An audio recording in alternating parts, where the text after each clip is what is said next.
আজ মিষ্টি সোনার বায়নার জন্য রাতে ডিনার করতে চলে গেলাম ফ্যামিলি রেস্টুরেন্ট বং পিৎজাতে। তো ওর বাপিও ফ্রি ছিল, তাই বললো পাপা চলো আজকে আমরা যাই ফ্যামিলি রেস্টুরেন্টে, গিয়ে রাতের ডিনারটা কমপ্লিট করব। এখানে এসে দেখি অনেক ফ্যামিলি তাদের কিন্তু রাতের খাবার খাওয়ার জন্য এই রেস্টুরেন্টে এসেছে।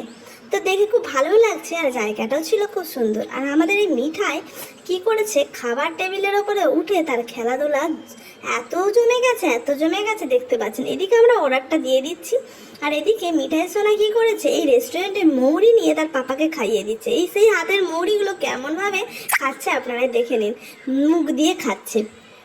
তারপরে আমাদের অর্ডার চলে এলো চিকেন পপকর্ন প্রথমেই, তারপরে ছিল বিরিয়ানি। তো আজকে রাতের ডিনারটা বিরিয়ানি আর চিকেন পপকর্ন দিয়েই সারলাম। আর এই যে আমাদের বড়মশাই খাচ্ছে, আর এই যে তিনজনে খেয়ে একদম চেটে ফুটে সব ফাঁকা করে দিয়েছি। বিল করার পালা আর বাড়ি ফেরার পালা। Tata bye bye.